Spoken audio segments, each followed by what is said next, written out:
ఈ దసరాకి రవ్వ కేసరిని ట్రై చేసి చూడండి. అందరికీ నచ్చుతుంది. సింపుల్‌గా కూడా అయిపోతుంది. ఫస్ట్ స్టవ్ పైన ఒక కప్పు రవ్వకి 2 కప్స్ పాలు, 1 కప్ వాటర్ వేసి పాలని మరిగించుకోవాలి. ప్యారలల్‌గా ఇంకొక పాన్ పెట్టుకొని అందులో ఘీ వేసుకొని 1 కప్ రవ్వని తీసుకొని మనం గోల్డెన్ కలర్ వచ్చేంత వరకు ఫ్రై చేసుకోవాలి. దీనికి కొంచెం ఘీ ఎక్కువే వేసుకోవాలి. సో, ఇలా ఫ్రై అయిన తర్వాత మనం బాయిల్ చేసుకున్న పాలని వేడి మీద ఉన్నప్పుడే రవ్వలో వేసి ఇలా కలుపుకుంటూ ఉండలు లేకుండా కలుపుకోవాలి.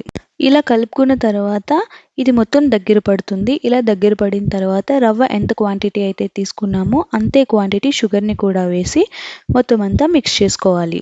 మధ్య మధ్యలో ఘీని కూడా యాడ్ చేసుకుంటూ మొత్తం అంతా ఉండలు లేకుండా దగ్గరికి కలుపుకుంటూ ఉండాలి.